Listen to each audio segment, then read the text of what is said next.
You got to wait for a gapper. That is fair down the right field line.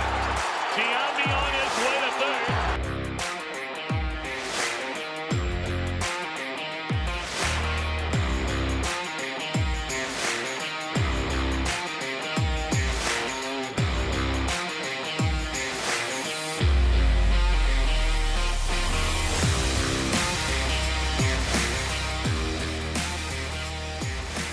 And they're going to wave him around.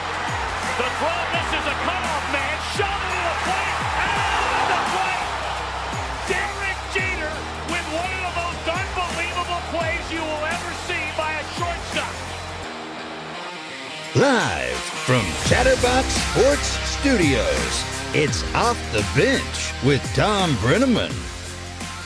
Well, good morning, good morning, good morning. A happy Tuesday morning to each and every one of you. We welcome you to Off the Bench, presented by United Dairy Farmers. We're here every day, 10 a.m. to noon. You can join us by going to YouTube/Chatterbox Sports. We ask you to please subscribe to the show and flip on the notification switch. If you prefer, as many of you have, and many of you continue to do, to join us in podcast form, that's great too. Go wherever you get your podcast. Google or Apple or Spotify, wherever. Type in Off the Bench with Thom Brennaman, and you're dialed in. Fellas, Casey McAllister, Paul Fritzner, good morning. Good morning. Hello, Tom. How are you How's today? everybody doing today? Miserable. We got a little reevaluating to do, don't we, today, Tom? I think we do. I smell a bunch of napalm. I think you're onto something there. I don't even know where to start. I really don't. We can try, but seriously, is there one good thing that you could say about anyone who wore the Bengals stripes last night? The coaching? Well, let's see.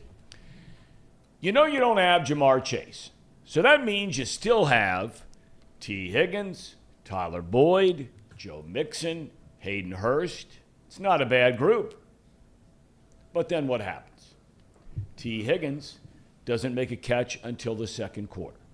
Hurst, not one catch until the very end of the first half. Zero first half points. All right, then you always hear this thing about halftime adjustments. The first two Cleveland drives go for touchdowns. Jacoby Brissett looked like Josh Allen last night. 25-0 at the end of the third quarter, game over. Raise your hands if you stayed up and watched the fourth quarter. I watched every play. Yeah, me too. The offensive line exposed against the first decent pass rushing team they have faced since Dallas in week 2. Poor Jonah Williams. Oh. Poor Jonah Williams. Pfft. The group allows 5 sacks. The Bengals had 100 yards of offense. Their first 7 possessions of the game, they had 7 first downs. 3 of the 7 came on the first drive of the game before the pick. The run game, non-existent again, as it's been all year. 36 rushing yards. The quarterback, he has no chance. He has no chance. Even the punter, Kevin Huber, no, can't say much good about him. What about the normally dependable field goal kicker? Missed a field goal and a point after touchdown last night. It all added up to the bully on the block just simply knocking the snot out of the Bengals in prime time, 32-13. Cleveland had not won a game for 5 weeks. 5.5 weeks technically, and had injuries to key players all over the field, including 4 starters. Put this into context for a minute. Bailey Zappi, quarterback up in New England, backup guy to Mac Jones. You know that name? He led his offense to 38 points against that Cleveland defense. Bailey Zappi. You can't name, unless you're a hardcore fan, you can't name a single weapon on that New England team that's as good as anyone that started on the Bengals offense last night. Not one. So here we are, 4-4 on the year. maybe more importantly, 0-3 in the division. So you start thinking about tie breaks and all that kind of thing, right? If you need to get to 10 wins to make the playoffs, does anyone out there, raise your hands, believe this team is capable of going 6-3 the rest of the way? Especially considering the schedule, you know who you're playing on the back half, and most importantly now, for the first time in 2 years, the team's health. Defensive starters were dropping like flies last night. I'm not saying that tongue-in-cheek. It's hard to watch when guys get hurt. It's a violent game played by big, strong, powerful, fast human beings. Teams and players are going to have injuries. Who can even play in the secondary after what happened last night? Awuzie, he might be out for the year. We don't know that yet. But he's walking around with a brace. He's got crutches on. They had to cart him off the field. Now the Panthers come to town this Sunday at 1 o'clock. I think all of us thought that's a gimme. Panthers are 2-6. Is that a gimme anymore? To make matters worse, elsewhere in the AFC North, the division-leading Ravens got even better yesterday. They acquired Bears linebacker Roquan Smith. All he's done so far is lead the NFL in tackles. He's a 2-time Pro Bowler. And they say it's the one glaring weakness of this Baltimore defense. Linebacker. Not anymore. In baseball news, Game 3 of the World Series rained out in Philly. They'll try it again tonight. Bad news for baseball would be if that series goes to Game 6 and 7, they're still going to have a travel day. So that means Major League Baseball's World Series on television would go up against college football on Saturday, where you have Tennessee, Georgia. You have Alabama, LSU. Okay? You've got just 2 games, to name a couple. And then Sunday would have to go up against the National Football League. Sadly, a very tragic story broke this morning, and this is a really sad story. Adam Zimmer, the former Vikings co-defensive coordinator, son of former Bengals defensive coordinator and Vikings head coach Mike Zimmer, he died at 38 years young. Details are still coming. He was working this season for the Bengals as an offensive analyst. Our thoughts and prayers are with the Zimmer family. All right, fellas, coming up on the show today, we have Zim Hude. Can't wait to hear what he's going to have to say because he is the ultimate glass-half-full dude. But I don't know if there's even any water in the glass right now, but he'll find a way to spin it. Paul Doherty, on the other hand, at 11, maybe not so much. And then to probably try and lighten your day because we can't let a football team ruin our Tuesday and all the beautiful things God created in this world. We cannot let a football game ruin our day. So Tracy Jones will try and lighten things up a little bit later on today. All right, I just said it. I didn't know where to start. I couldn't find much positive, if any positive, about the game last night. Casey, you are normally. The glass is 3/4 full, but you've already dropped napalm on the air today. Yeah. Your thoughts of that debacle last night in Cleveland, Ohio, if any? You know, it's just a shame, really, because there's just so many things that went wrong yesterday. It just felt like we weren't going to win the game right when the tipped interception happened. It just felt like, oh, here we go again.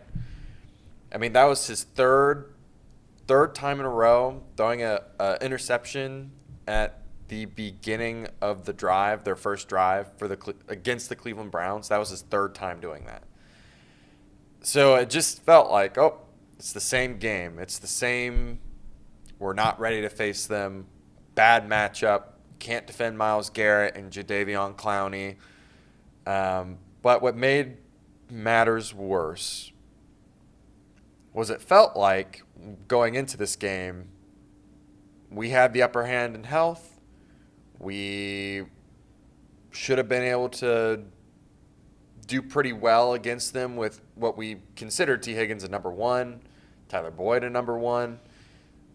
They don't do anything.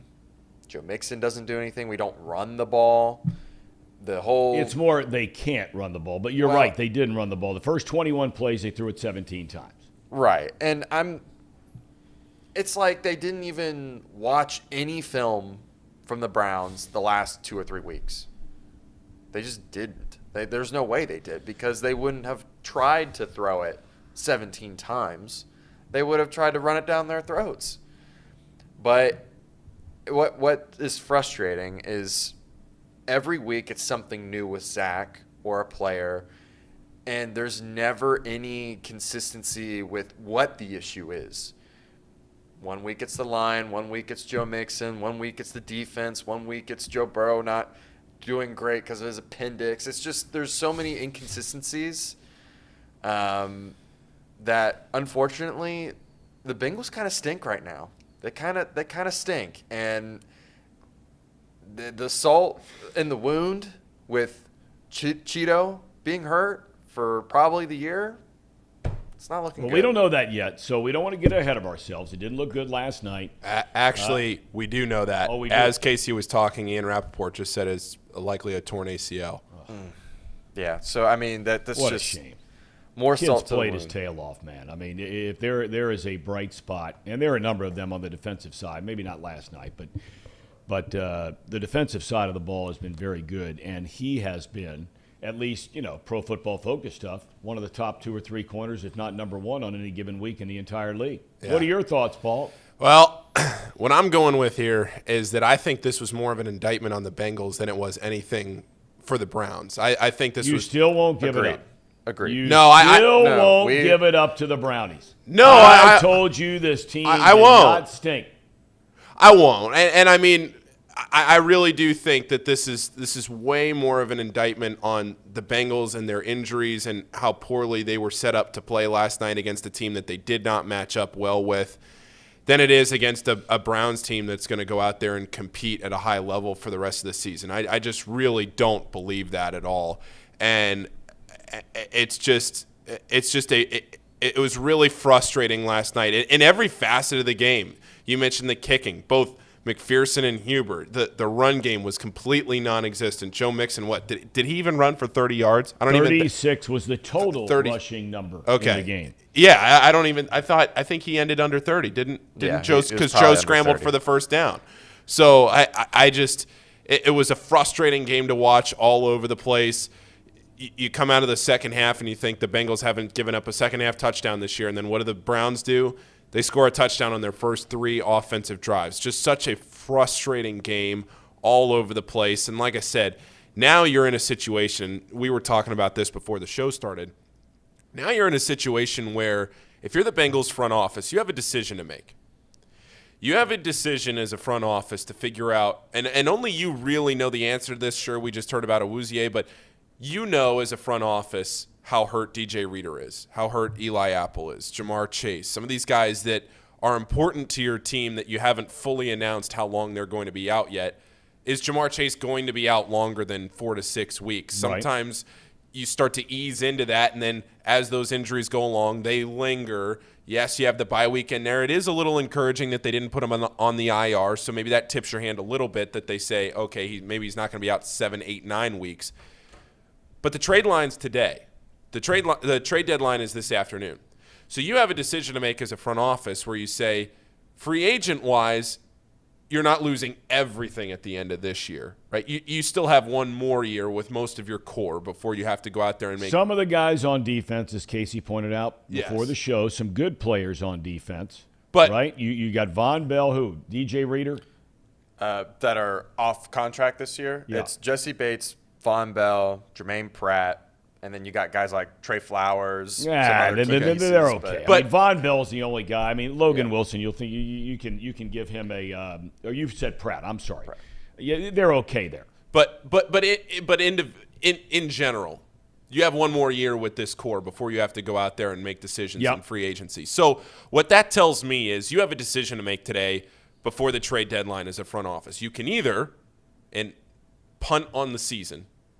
in essence, punt on the season and say, we're going to roll with the guys that we have, and we're not going to give up either any draft capital or anything that we have right now, and roll with the guys that we have. All right, let me interrupt real quick, and then you continue on. I don't mean to interrupt. It's okay. Right now, as we sit here, 8 games into the season, the Bengals are 1 spot out of reaching the playoffs. Yes. They're only behind, and we'll get to this later, Casey's updated stink list. Yeah. 1 game behind the New England Patriots, who he says stinks. But go ahead, Paul. I don't mean to interrupt. Well, and to your They're point, 1 game out of the playoffs. And to your point, Tom, look back at what happened last season with the Bengals, right? They got killed by the Browns, and they were sitting, I think, at 5-4. And lost to the Jets. And they lost to the Jets, and they were sitting at 5-4. They lost 2 games going into the bye week. They lost to the Jets 34-31 in a game that they should have never lost, and they got murdered by the Browns here at home, down at Paycourt, 41-16. You come out of the bye week, you beat the Raiders, the Steelers, you go on a run, you make the playoffs. The difference, though, last year was that the Bengals were healthy, and they were healthy all year last year for the most part. Yes, the injury bug did not bite the Bengals last year the way that it has bit the Bengals this year at all of these key positions. But if you know football, you know that the game is won in the trenches, and if you can't win the battle at the line of scrimmage, you're not going to have much success in the National Football League or at any level. You're not going to have much success on Friday night, right? It doesn't matter. And if you can't go out there, if you can't stop the run, if you can't give your franchise quarterback time to make decisions down the field, if you can't call plays that open things up like that, you're just going to keep getting results like this. It's frustrating, especially with the injuries now. So you have to do a mental reset. You have to think to yourself, what are you going to do in this situation? You have a decision to make. The season is far from over. But the problem is that you have a difficult back half of the schedule that you didn't necessarily have last year. Yes, you had the Chiefs, but you also had the Broncos last year. You had the Chargers. You had the Steelers. You had the Raiders. You didn't have all of these teams that you didn't have. You look at this year, yes, you had the Ravens last year, but even the Browns in the final week of the season that you lost, you sat everybody. So this season is not over, but it will be very telling to me, looking at the rest of this season, what this team looks like at 5 o'clock today after the trade deadline. Does this team make any moves today? Do they go all in on this season still, or do they realize that a lot of these guys are going to be out for a lot longer, and they say, look, let's back things up a little bit, roll with the guys that we got, hope that they come back, and sort of like what the Browns are doing, waiting on Deshaun Watson, tread water until people are healthy again. Well, we have a couple of people that chime in here, and I tell you what, for the life of me, I just don't get it. And I've been arguing with you guys for a week about the Browns. Okay? Been arguing about it for a week. I know last night was by far the best game they've played this year. But Bill says Browns might win 2 more games this year. I mean, come on. And a bunch of people saying Cleveland stinks and they're not any good. And, I mean, it – all right. Well, they looked mighty good last night. And I know it's only 1 game, and it's only 1 game for the Bengals. But take a look at this schedule, because there are a couple teams we never mention when we talk about this schedule, the back half. Okay? Yeah. We know they play the Panthers. They go to Pittsburgh for a primetime game. Steelers are bad, but they've already lost to them. The team we never talk about, they have to play the Tennessee Titans. Yeah. Who all of a sudden, as we predicted on this program, don't ever count out Mike Vrabel and the Tennessee Titans. They've got it going on, and we know they can run the ball. You got the Chiefs. You got the Brownies again. You got Tampa Bay, who's looked terrible, but it's Tampa Bay down there. You go to New England. Feeling good about that game? In New England? You got the Bills. You got the Ravens. Do you see 6 wins out of those final 9? I'll tell you right now, I don't see 6 wins. I'm just being honest. I mean, it's obvious that the recipe for our demise is a good pass rush or just a decent enough pass rush, right? Yeah. Panthers have Brian Burns and Derek Brown, two really good pass rushers. Steelers will get T.J. Watt back by the time we play them. Titans had 9 sacks against us in the playoffs. I doubt we're going to survive Their that. leading sacker from a year ago, though, is out. They're still really good defensive front. Chiefs have upgraded their defensive front with that new rookie. He's been playing really well. And Chris Clark, he's doing well. Then we play the Browns again. Then the Bucs come to town. And that defensive front seven is just some of the best in the league. Then we play the Patriots, which is maybe the only team that I feel maybe that we have a chance against at this current moment. Then the Bills and the Ravens. And they just improved their biggest weakness as linebackers. So yes, they did. Unless we get some like random miracle of health for Reader and for anyone else on our team currently that's struggling with ailments, because I mean, I guarantee you that some of those guys are playing. Like Logan Wilson, we were feared that he was out for extended period of time, and he just came back after a week. I'm sure he did something to his shoulder again that they're just not telling us, because we didn't find out about his shoulder injury until after the Super Bowl. There's other instances, I guarantee you, that are like that are happening behind the scenes, that the Bengals are just hurt right now. They're just hurting. I mean, Jonah Williams is as miserable as he played, and I was mad at him for giving up 3 sacks, but the dude literally dislocated his knee like 2 weeks ago. I don't know if people remember that. Look, like, and I get that, and I give all the credit in the world for going out there and trying to play for his team and playing hurt. But if you're hurt, you can't play. I mean, he whiffed on guys last night. Yeah, it was ugly. But to me, at the end of the day, we can talk about all these other things, okay? To me, you have to ask yourself the question, what in the world is going on with this offensive line as a group? I'm tired of hearing about, these two guys are playing good, and I'm tired of reading about Pro Football Focus and this guy's playing good. They have played 3 teams this year. Out of the 8 games, they've played 3 teams that can rush the passer. In those 3 games, they've given up 18 sacks. 18 sacks to the Steelers, the Cowboys, and now the Browns. 29 sacks in 8 games. And let's face it, they've played 3 or 4 teams that couldn't rush the passer against Winton Woods. Okay? They couldn't. Moeller's offensive line would hold up better than this group. They can't run it. Burrow has to check down seemingly every single play and dump it off to running backs.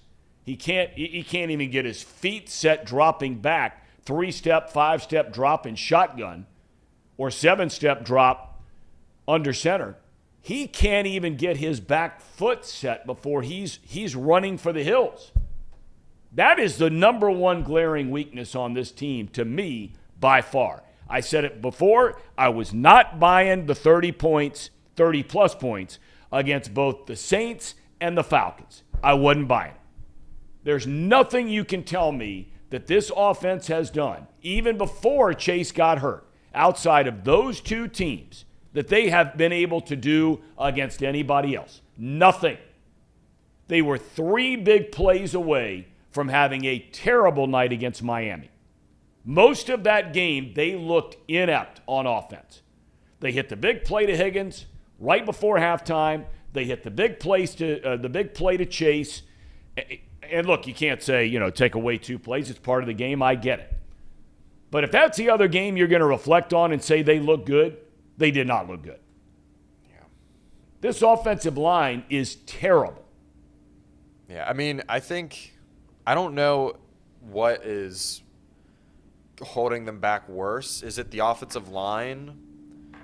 I mean, at this point, to me, it's specifically Jonah Williams. I think you can make a case that La'el Collins has made somewhat of a recovery, that he's been playing a lot better. I mean, I don't even think he gave up a sack last night.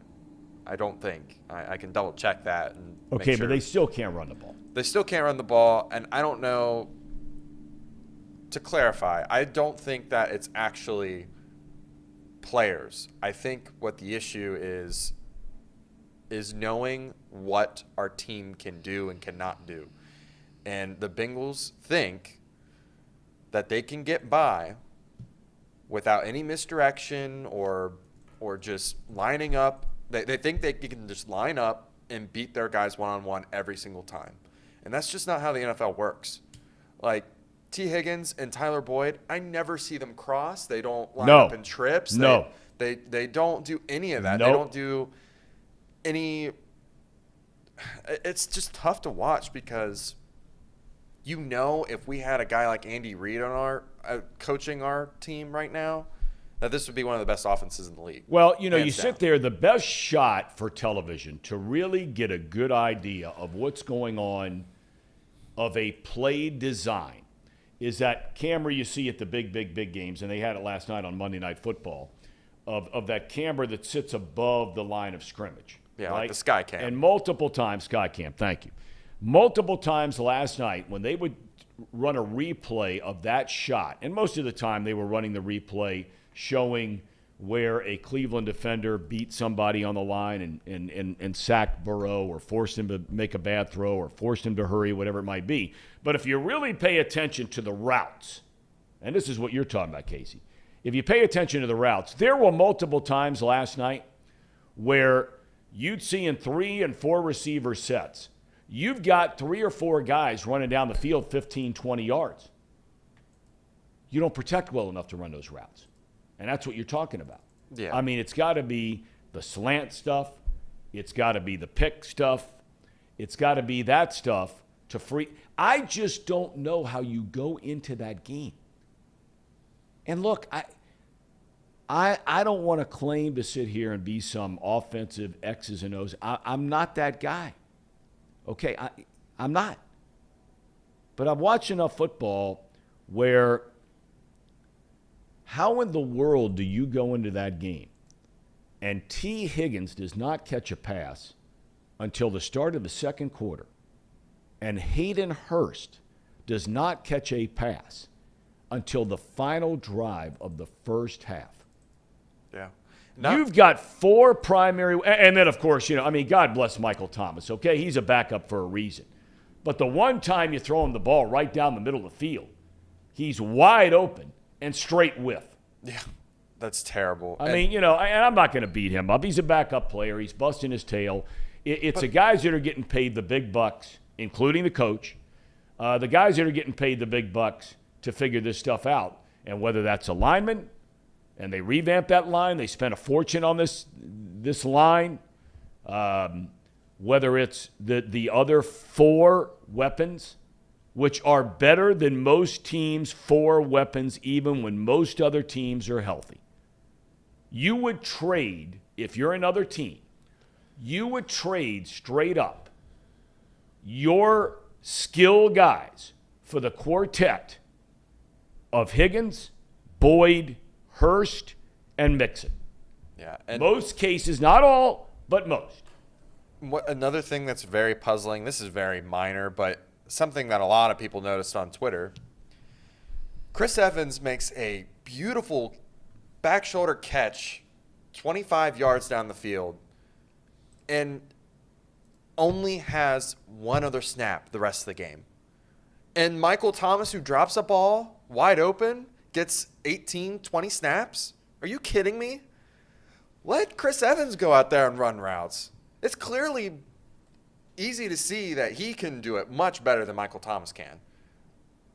I can't argue with you there. And, I mean, this is just – it's really tough watching this team. I don't know if you want to – I know it's 10:30. I don't know if you want to get into our tier list here for people to react. You have an updated tier list, which got let's a lot go. of pub yesterday. Let's go. And okay, so this is now – so I want to make sure, unlike yesterday, before we get to this tier list, Casey. Yeah. You have updated this list through the first 9 weeks of the season, correct? Correct. Right. Well, let's have at it. Yeah, so here we go, everyone. The updated stink list. The good teams we put up there, you have 4 of them. Yep. And this is in ranking order, as I understand it, as we Yep. read left to right. This is where you'd put teams in the NFL. Yeah, so Bills are number 1, Chiefs number 2, Eagles 3, Dallas 4. Okay, then you have the Niners, the Seahawks, the Ravens, and the Vikings in that next list. Yep. Okay. Borderline stink. I can't take my eyes off this last one. You have the What? Giants. Okay. Chargers, Dolphins, Titans, Giants. Let me just ask you about a couple of those teams on the borderline stink line. Okay, well, I'm going to go back to Could you please explain to me how at 5-2, okay? Yep. They lost their opener on the last play of the game when the coach of the Giants decided to go for it on 4th down from the 1, okay? Mm-hmm. Since week 1, the Titans have lost one game. One game. Yep. They're 5-2 and they lead their division. The Giants lost over the weekend, hard-fought game in Seattle. They're 6-2 on the year. Yep. And you have the New York Football Giants along with the Tennessee Titans as borderline stink? Yeah. Could you explain that to me as it pertains to both of those teams? How do you put the Tennessee Titans, okay, on a borderline stink column? How? Because they have Ryan Tannehill throwing the ball. The same Ryan Tannehill that won the division and led him to the playoffs the last 2 years. He stinks. Ryan Tannehill stinks. Oh, my God. Is Derrick Henry pretty good? Yeah, he's pretty good. Can they run the ball? They can run the ball. They can run the ball. But ran that's for over the same, 200 the other it's day. the same reason why the Giants are behind them. The Giants beat the Titans. Again, that was a fluke play. And the only thing holding them gutsy back play. is a terrible, stinky quarterback in Daniel Jones. He stinks. So does Ryan Tannehill. He stinks. And that's the only thing holding them back. That's why they're borderline stink. They could be borderline good if they had a good quarterback. You're and the we'll same see. guy that Malik said, Willis. both of you clowns who said the Browns stink. Okay, They but do. All right, let's move on. Yeah, move on. let's go on to the. So now we go into full, and you're saying 1, 2, 3, 4, 5, 6, 7, 8, 9, 10, 11, 12, 13, 14, 15, 16, 17, 18, 19, 20 of the 32 teams in the NFL. Yep. You have put in the lowest level possible. Correct. Okay, most of these teams, or some of these teams, are in playoff contention. If the season ended today, New England, who I argued with you yesterday, would be in the playoffs, okay? Right. The Jets would be in the playoffs. Correct. Right? Yep. You've got a couple of other in that group knocking on the door. Yep. I'm having a hard time understanding how the Patriots and the Jets are on the full all-out stink list. Paul, you have anything you want to add to this? You know, I will say I think this is a much better list than yesterday's list that we saw. The Tannehill thing, I will give you on that. But the Derrick Henry thing, I'll agree with you on that one, Tom. Honestly, I don't really hate this list. It's much better than yesterday. I will give that to you, Casey. This is a much improved list. But I'm with you. I think there are a lot of teams that are not very – but just because they're in playoff contention, Tom, I mean, somebody's got to make the playoffs. Yeah. Like we got expanded playoffs now. Somebody's got to make the playoffs. I will never say a team stinks that makes the playoffs. They don't stink. There's 32 teams, and they take 8 Listen, in each conference. The Patriots made it to the playoffs last year, and they got blown out by the Bills. They did. They stink. They did. But they don't stink this year. They don't stink this Who? year. They don't Who? stink. The They're Patriots not. don't stink this year. They're The not. Patriots were better last year. They're not a great team. Patriots were They're number not one. They're not a great team. They're probably not even a good team. But if you want to put them on the borderline, I mean, on your list right there, the Titans and the Giants should be in the borderline good column. The Patriots, the Jets. That's it. I think Patriots and the it, Jets probably, right? probably should move up. See, probably. Yeah, probably. You're not too confident in that, Tom. I could move the Patriots and the Jets into the borderline stink. I could probably move the Bengals into the borderline stink only because they borderline stink because of all these injuries. So it's not necessarily the talent on the field that stinks, but This is not my list. This is your list. I'm not going to. Let me just give some perspective as why I put the Bengals at stink. Okay, but I just want to make sure I clarify something before we go any further. Okay. Yep. The list you have up there, okay, on the borderline stink column. Yes. The Tennessee Titans have the second best record in the American Football Conference. They would be the number 2 seed if the season ended today. The number 2 seed. You have them in the same category. Oh, let me finish. Titans would be in the playoffs, number 2 seed. Jets would be in the playoffs, number 5 seed. Dolphins would be in the playoffs, number 6 seed. Chargers would be in the playoffs, number 7 seed. New England would be in the playoffs, number 8 seed. So let's put that list up again. Yep. And here you have it. So let's look up and down that list. The Chargers, playoffs. You say borderline stink. Yep. Dolphins, playoffs. Borderline stink. Yep. Titans, number 2 seed in the AFC. The New York Football Giants, right now, would be the number 6 seed in the NFC. Okay? Then you have New England and the Jets, both of whom would qualify for the playoffs right now. Oh, and at failing to mention, by the way, guess who else would be in the playoffs today on that stink category you have? The Washington Commanders. I'm not putting the Wizards anywhere near borderline stink. They stink straight up. Listen, Tom, listen. Just because some of these teams have winning records doesn't mean that they don't stink. They just beat other teams that stink. And that's just a fact. That's just a fact. So if you beat a team that stinks, can the other stink team move up, or are they stuck in stinkland? Stuck in stinkland. I just can't believe this. Listen. You had a night to work on this, and you've come back with this. You have to repeatedly beat stinks, and some borderline stinks and borderline goods. And sometimes you be a good team, you move up a rank pretty quickly. But I'm just telling you, if you just that entire third column, yes, all of them, yes, are in the playoffs. Correct. I mean, today, Tom, listen. Today, they're only in 12 teams. There's only 12 teams I don't think that stink. There's only 12 teams I don't think that stink in the league. Okay. And then if you want to talk about there being the Patriots, they stink. And if they made it to the playoffs right now and they played any of what are they ranked right now? 5th or are they 6th? Who? The Patriots. The Patriots are 8th, just ahead of the Bengals. Do you think do you really think when you look at that list? Yeah. You have to concur and perhaps re-examine not moving, okay, the Tennessee Titans at the minimum to a borderline good team. They're 5-2, and they're the number 2 seed in the American Football Conference. They have the same record as the Kansas City Chiefs. You might be able to convince me that they can be number 9, which would be the first in the borderline stink. Oh, but you're not willing to move them out. I'm not willing to move them up just yet. Because quarterback play holds them back. Is that what you're saying?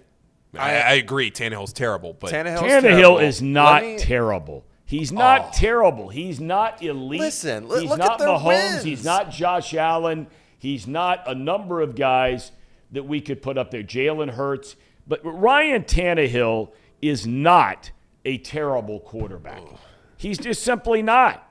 Oh, come on, He's not Tom. a terrible quarterback. Listen to the wins that they have. The Raiders, the Colts, Commanders, and Texans. Those teams all stink. They all stink so bad. He does not stink. Yes, they do. No, he does not. They stink. He does not stink. And they're gonna prove it when they play the Chiefs. They're gonna stink it up.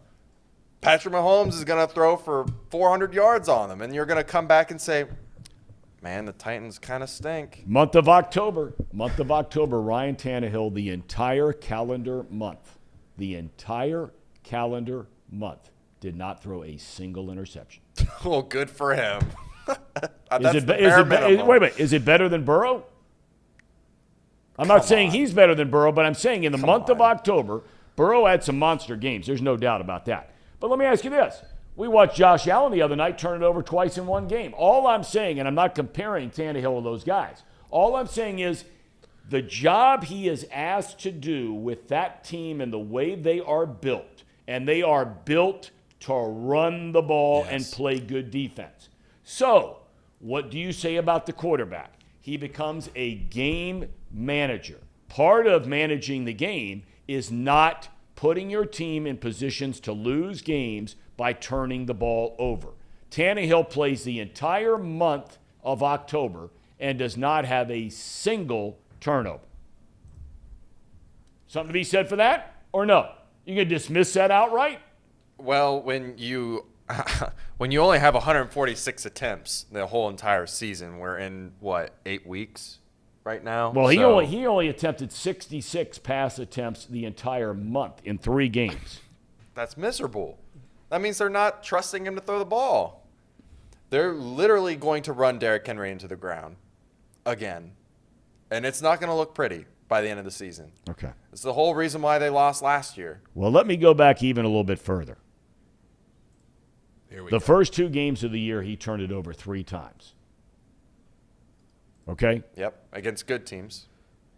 Well, the first good team, first 2 games of the year.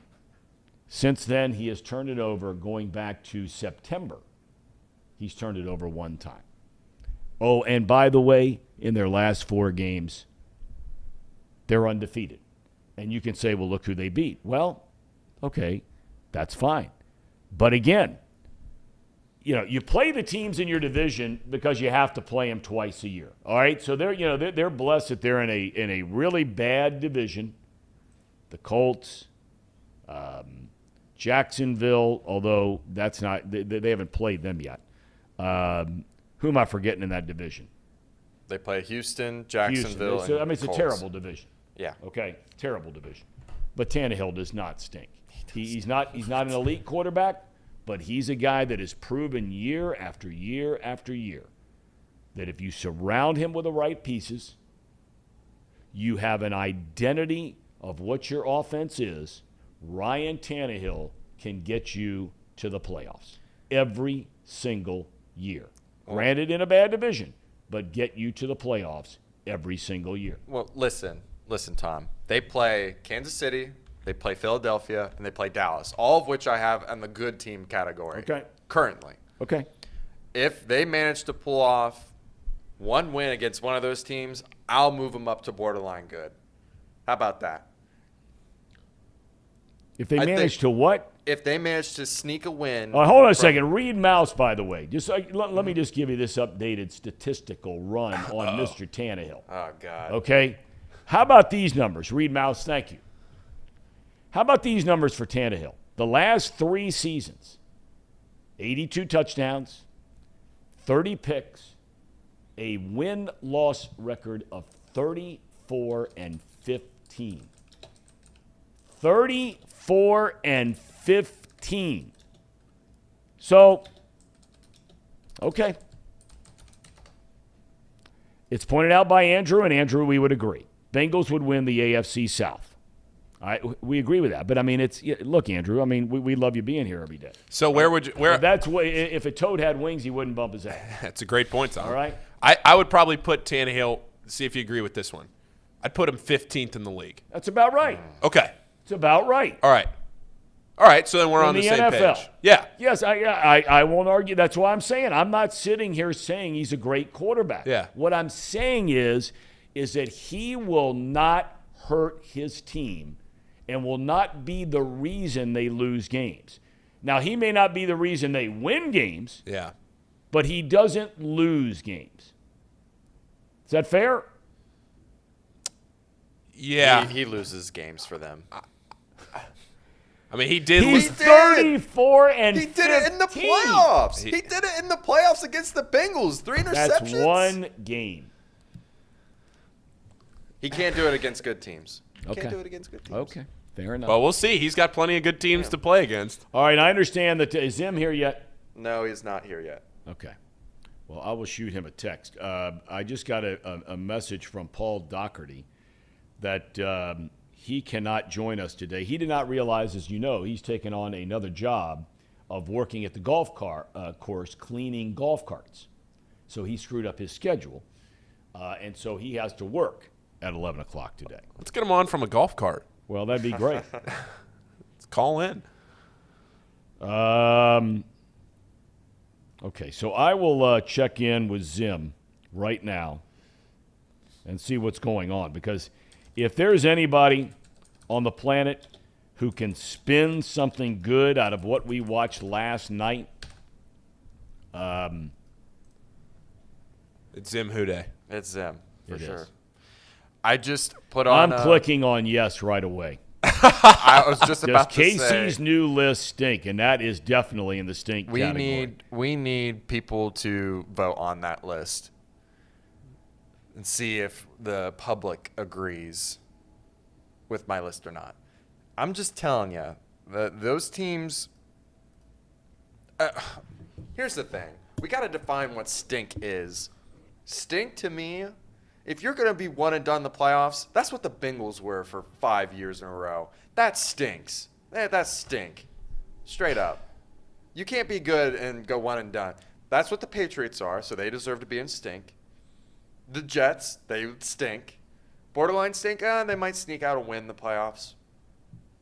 That's where those four lie, the Chargers, Miami, I Titans. think looking at that borderline stink category, I think if any of those teams get in the playoffs, I think all of those teams are capable of winning at least once.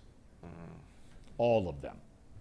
I think the Miami Dolphins, with Tua back, do I think they can win a playoff game? They got to go to cold weather, probably not. But if they got a game where, could Tennessee advance in the playoffs? Of course they could. Giants, I don't know. I'm not a big Daniel Jones guy. One of you guys over there is a big Daniel Jones guy. Oh, Is that you, Paul? Daniel Jones? Yeah, I mean. Okay. He's not dying on that hill, though. He won't. I'm not going to let my football reputation, what little of it I have, die on the Daniel Jones hill. But I am higher on him than it sounds like a lot of people are this year. Well, see, I think you bring up a great point, though, Casey, about what our definition of stink is. Because as Andrew points out here, and this is where you get into everybody feeling differently, okay?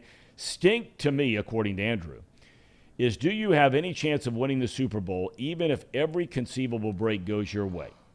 Okay?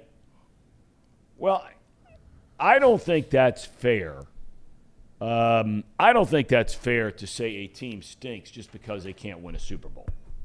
I mean, that's the ultimate goal, and I was always a big proponent when I was doing baseball, and I would look at a team like, pick a team, for the Reds for a number of years, when I did the Diamondbacks games or the Cubs games, and I'd always say, do you want to make that trade because it can help you win the World Series? Or are you making the deal to improve your club, sell some seats, energize the fan base, give them confidence that ownership is in it to try and win?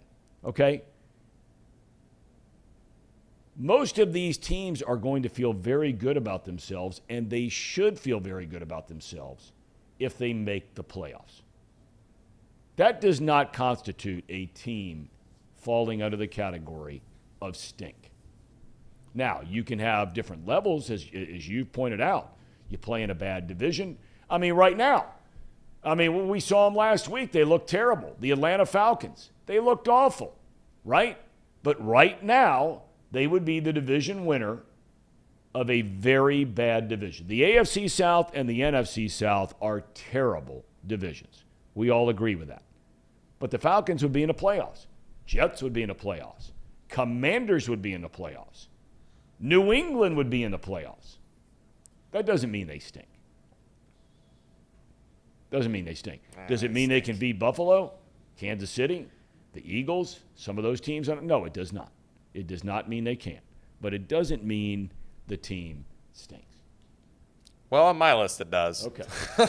Well, you're going to have to then I tell you what, as you sit there and look at that, so are you saying that for moving forward, your definition on this list is can a team win or get to the Super Bowl? Is that what you're saying? No, my definition of stink is even lower than that. It's can they win a playoff game?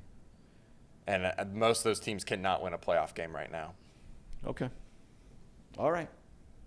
Okay. Casey. Brandon Sayo chimes in, said, I never thought I'd see the day Casey gave up on the Cincinnati Bengals. Tom, we need to get the vibes going up here a little bit. Casey's a homeowner. I am a homeowner. Casey's a homeowner. You didn't move in last night, did you? I did not. But we are slowly moving in some boxes here and there, getting some stuff moved in today. Yeah. So. Okay. Well, the weather's going to break. I mean, it's going to be a really nice day today. Had some morning rain, and it's supposed to clear out, be a beautiful day today, beautiful day tomorrow, Thursday, sunny, 70s. Perfect. Yeah. Yeah. So you can get on. So, Paul, your show's coming up again on Thursday. Yes. And Brandon Sayo's show, I think, begins tonight. Yes, it does. And I'll pitch it again. I said it yesterday. The Mental Game Podcast, it's available on YouTube. It has its own channel. It'll be live tonight. The channel's already live, but the first full episode of his show, it's actually with Sam Hubbard. Sam Hubbard is the first episode tonight. That'll go live at 8 o'clock.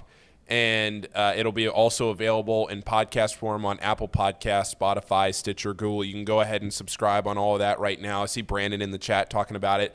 But Brandon's done a great job promoting this show, Twitter, Instagram, social media, and all of that. And it'll be available. He's got a great guest list. He's recording interviews right now. He's out in L.A. recording some interviews right now. So, he's got a great list of people that he's getting on this show and his tweets. We've run the commercial that talks about his first season of the show. But, yeah, like I said, you can subscribe to his YouTube channel, the Mental Game Podcast, and that's where all the interviews will be through video format, and then it'll be the same in the audio that we'll upload to the podcast form too. One of the newcomers to our chat and watching on YouTube, one of the great names is Boom Shakalaka. For those of you old enough to remember songs like that had Boom Shakalaka. He says, come on, Casey, get the keys and straight to the house. Well, I did go in there and, enjoy the house being just empty and ready to be molded into my vision. I actually bought their furniture, some of their furniture, so I sat down on the couch and right in front of the fireplace. And nice. It's gonna be awesome. I'm really looking forward to this house. It's more just when I get everything in there, moved in, how much sweeter that's gonna be, because it's gonna be my place, So, still no Zim. Still no Zim as of right now. He's normally very dependable. Oh, Zim. I think he's joining in here. Oh, there he is. Can't wait to talk to our man here today. We go straight to him. Yeah, hang on. Or you want to take a break first? Hold on. Let me get a hat. Let's take a break. All right, Let's take a break. We're back with Zim Hude in a moment.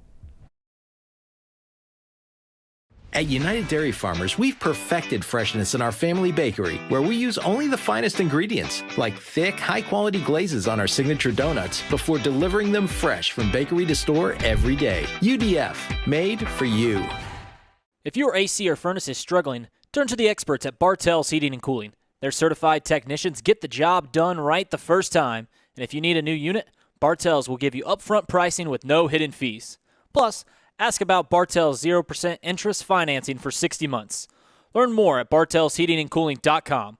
Bartell's Heating and Cooling, for a comfortable way of life. Eli's Sports Bar and Grill, proudly sponsoring high school football with 3 locations in Mason, Liberty Township, and Ross, Ohio. Our 10-foot screens guarantee a great view from every seat in the house. Eli's Sports Bar and Grill, the best place in Cincinnati for sports, food, and fun.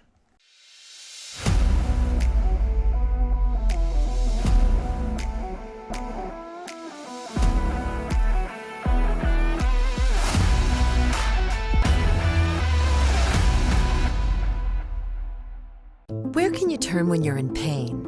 Turn where more high school, college, and pro athletes turn. Where your neighbors and weekend warriors turn. Turn to Beacon Orthopedics and Sports Medicine and get superior care on your schedule. That's the Beacon difference.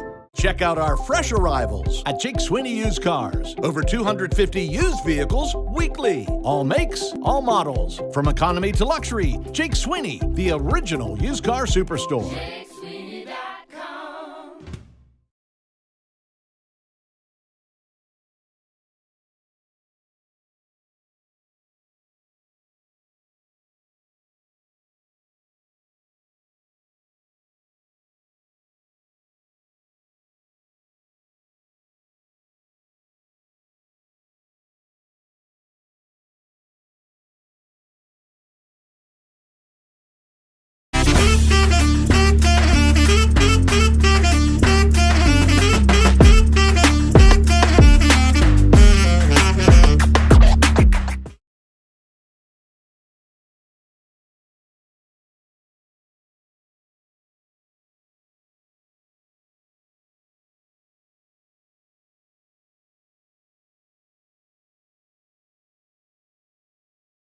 for fatal sperm backup.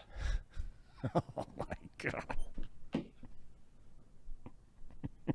Thom, see, the married men know what I'm talking about. I didn't have this until I got married, but I've got the affliction a little bit at times. And Thom, do you ever suffer now that you don't have that job with Fox and you're not bringing home? All right, we've got Tracy Jones coming up a little bit later on in the program. That'll be at 11:30. Look, for all of you out there that need a therapist after what happened last night, who better to turn to than our good friend Zim Hude? Zim, your thoughts of last night's debacle in Cleveland. Good morning. Good morning. How are you? I'm all right. How you doing? It's a rough day, man. I feel like it's a weird energy in the air. I don't, condolences out to the Zimmer family. Yes. Yeah, it's just some tough stuff, that was a rough loss last night. That was one game, but it was a really, really rough game. All right, Zim, where do we begin here? Because when I started the show today, I mean, I went through the whole laundry list, right? Coaching, offensive line, the punter, the field goal kicker. Yeah. The defense for the first time all year long in the second half gives up a touchdown, but they were dominated. Injuries. When you look at the game last night, and there's a lot to be troubled by, but what troubled you the most? For me, it was the offensive line. What about you? Same. It was the inability of not even just the offensive line. You might, coming into the season, had you told me that left guard and Bolson was a big issue, I'd be like, yeah, it's a rookie or whatever. But he played fine, But to see Jonah Williams, that might have been Jonah Williams' worst game I've ever seen. The crushing part to the Jonah Williams thing is you're almost back to square one in some regards to the offensive line on this everlasting cycle of replacing Andrew Whitworth, right? Even if you didn't win a Super Bowl this year, right? Because you still have a chance to go to playoffs. You still got a lot of different things in front of you. It's very clear that you cannot have a long, sustained success with Jonah Williams at this point. He's already relinquished 8 sacks on the season. And to beat the best teams in the NFL, you have to have a left tackle that can consistently win reps against elite pass rushers. And I think the one thing that was like false or fool's gold the last couple of weeks was Jonah Williams and company beating up on less than pass rushers. Starting with the Ravens game. Then you went to see the Saints. And then you saw the Falcons where you don't have a Myles Garrett, a Michael Parsons, or a TJ Watt. But what are the 3 constants in all 3 of those games? Michael Parsons, TJ Watt, and Myles Garrett totally destroyed the game. Lyle was bad too. I just thought Jonah Williams was just glaring. It just stood out to me. I felt like at every drop back, Burrow felt it. On the flip side of it, the first 3 possessions, I felt like Joe could feel the pressure, but at least he believed he could beat the pressure. By the time he got in the first 3 possessions, you got to think red zone pick, red zone strip sack, McPherson misses a field goal. So it's not like the offense was completely stagnant.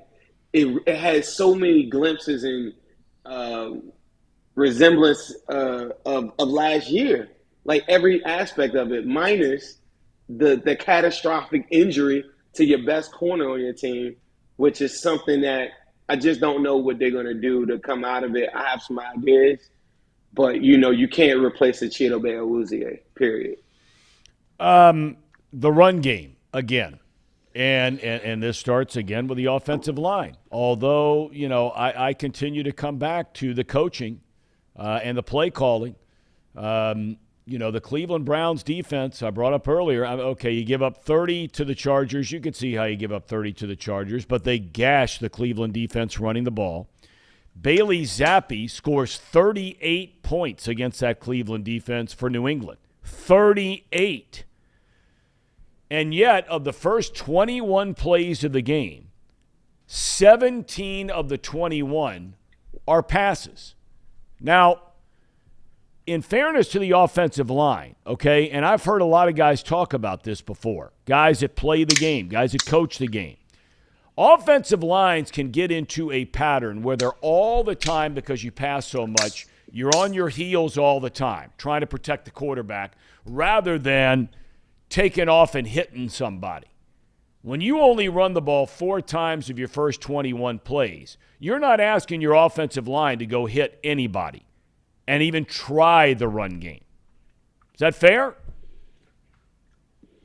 Yeah, and I'm gonna tell you what my strategy was coming into the game, though. The only thing that can stop Nick Chubb was putting points on the board. We saw that in the Falcons game. The one thing that you could do to a really good run game is score touchdowns. And then it makes the running game null and void, and then you force that team to throw. When the game was 0-0 in those 3 possessions I talked about, I felt like Joe Burrow checked into some passes at the line of scrimmage. You could see him audible to some of those passes. So there's probably like 2 or 3 that are 100%, they're glaring. The one thing that I think from a strategy standpoint is as fans, we always are quick to say, let Joe cook. And there was a period in that game where Joe was dissecting them on 3rd down, and he was cooking, and you can't take the ball out of his hand. What happened is you're like, well, I'm going to just go down the field just like I did in the Saints game, just like I did in the Falcons game. I'm killing them right now. I'm killing them. But then when the turnovers happen, it changes the trajectory of everything that you had planned. So then by the time that you do get the ball back, because now you're facing a running team, so now you have limited possessions. You only had 3 anyway. By the time you get the ball back, now you're down 8-0. Now you know what I'm saying? Now you're down 8. Like, so now you're like, all right, so they were down 8-0. Then the first play they run, it's like a 4 or 5 yard run.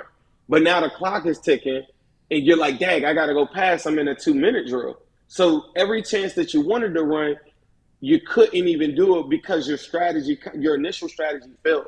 And I thought the number one strategy to stop Nick Chubb was to score touchdowns. And I know that sounds really simple. It sounds kind of silly in a way. But if you have a potent offense and an elite quarterback, it's not a real hard concept to come by. I think in hindsight, we look at a box score and say, bro, I did the same thing at the end of the first half. I'm like, damn, only 5 attempts for Joe Mixon. But I get why. He was in a groove, and it just never really panned out for him. By the time you come back second half, now you're down 18-0. You gotta pass now. Like, you can't, like, running's off the board at that point, especially when you got a quarterback that could go, unless you got a Marcus Mariota and you're just gonna run the ball when you're down 21 points. Give me reason, or more importantly, give those who are watching reason, and they are dialed in by the thousands. Knowing their schedule, the way this is looking the rest of the way, and we've dissected this thing, there are people out there, Zim, looking for hope. Right? I mean, they're looking for hope. Yeah. Yeah. 4-4. They're only 1 spot technically out of the playoffs right now. They lose a tiebreak to New England right now. They'll get a chance to change that in head-to-head later in the year. But what hope do you have? Knowing you're not going to change this offensive line, knowing injuries have hit your team for the first time really in 2 years. It looks like significant injuries. You're going to play at least the next 2 to 3 weeks without Jamar Chase. And we saw that outfit last night without him. I don't even know if he'd have made a difference. But where's the hope, Zim? Where is the hope? Where's the hope? The hope is that you do have a Dax Hill that you're going to have to get up to speed. First-round draft pick. Teams are playing with far less. But, That's dude, that guy cannot – hey, Zim, that guy can't play cornerback. Taylor Britt. He can't play. You're talking about Dax Hill. Okay, all right. Yeah, you're going to ask a safety to play corner? He's capable of doing it, and I think with Trey Flowers now probably being out, and then you're hoping you get Eli Apple back, and then you saw what you saw from Cam Taylor Britt last night, I think you got to go Dax Hill on the outside. I think you're playing against a lesser opponent in the Panthers, but they got a wide receiver in DJ Moore that will absolutely destroy you. So you got to be very cautious on how you do it, but that's a Lou Anarumo thing. He's got to figure it out. from an overall standpoint, the thing that bothers me the most, and I told you this on the show, is that I hate the fact that we lost those games early, like the Steelers game, and I thought we would live to regret it. And it's coming to fruition, and I hate speaking on certain things like that and watching them unfold. But I will say this: the Bengals were 5-4 last year. If I'm not mistaken, I think the Chiefs were 3-5 last year as well. There are things that I do believe in, and the one thing that I'll never stop believing in is number 9. Joe Burrow has to adapt like he did at the beginning of the season from his offensive line. They have to figure out a new way. Like I said, there were points in this game where he looked really efficient. They were playing well. Tyler Boyd had the big grab on the sideline. Hayden Hurst had some big plays sprinkled in there when they did give him the opportunity. I think they made the adjustments. You go into the bye, if you can, at 5-4. You were 5-4 last year. The thing that bothers me, the one thing that does bother me is the opponents that you have to face are no slouches. You got Bills and Chiefs. But I think that our team will rise up to the occasion for bigger teams rather than lesser teams. And I think you might split with the Bills and Chiefs. I think the Titans, you get DJ Reader back. So then now you're stopping the run in that game. I think the Steelers, 100% they are trash. And I think that you got to pull that one out. They haven't looked good, so that's another dub. It's hard to count dubs right now when you're coming off a loss that bad, but I just caution everybody, it's one loss. That's how everybody felt when we were 0-2. Everybody got their confidence back on the Saints and the Falcons. And I will tell you some big plays in that game from T. Higgins. There was a pass interference call that wasn't called on the first drive of the game where he had him deep, no call. That's a 40, 50-yard bomb. Later in the game, credit the Browns defender, Martin Emerson, for holding T. Higgins because that was another 60-yard bomb. Those are two big splash plays. And then the no call on Von Bell on the potential sack when the score was 0-0 in the second quarter with 9 minutes left was probably the biggest play of the game now looking back at it. There are critical moments in the game that the Browns capitalize on it. The next week, the week after that, the Bengals have to capitalize on it too. And I think that they're up for the task. I think that final game against the Ravens is the game that says you're in or you're out. And if I get number 9 in the playoffs, I like my chances with anybody. Jamar Chase, number 9, is Joe Burrow. It's 9-1. You know what I'm saying? Like, you get him back to the playoffs. If you can get in, that's all I need to do. And that's what I've always said since day one. It almost works in your benefit, too, in the playoffs. I will say this. Say you're a number 1 or a number 2 seed, if you had high expectations like that, that would have almost for sure put you in a spot where you had to play the Chiefs and the Bills. Going in as a wild card, you might end up just playing one of them. I have to see how it works out. I might have spoken that too soon, but I need to see the landscape of it. But you might end up just playing one of them, and that's all you really had to do last year, and that's what you got to do this year. But the key is go into the bye 5-4. Get Reader healthy. Let Logan rest up. Let all of our guys rest up. Figure out what you're going to do at cornerback. And I think you got a really good shot. And I think let me ask you: Do you like the Jags better than a healthy than a good Bengals team with Jamar Chase back? No, do you like the Colts? No, you know of what I'm course saying? not. Like, but Zim, here's my problem. Okay, and believe me, I try very hard to be an optimist. I really, really do in most cases. But can you imagine when this season started, okay, if somebody would have said to you the following names over the first 8 games of this season, these are the following names: Mitchell Trubisky, Cooper Rush, Joe Flacco, Teddy Bridgewater, Andy Dalton, Marcus Mariota, Jacoby Brissett, that those would be the starting quarterbacks your team's going to have a chance to face in the first 8 games of the year. And somebody would have then told you that the defense through the first 7 games is not going to give up a single touchdown in the second half.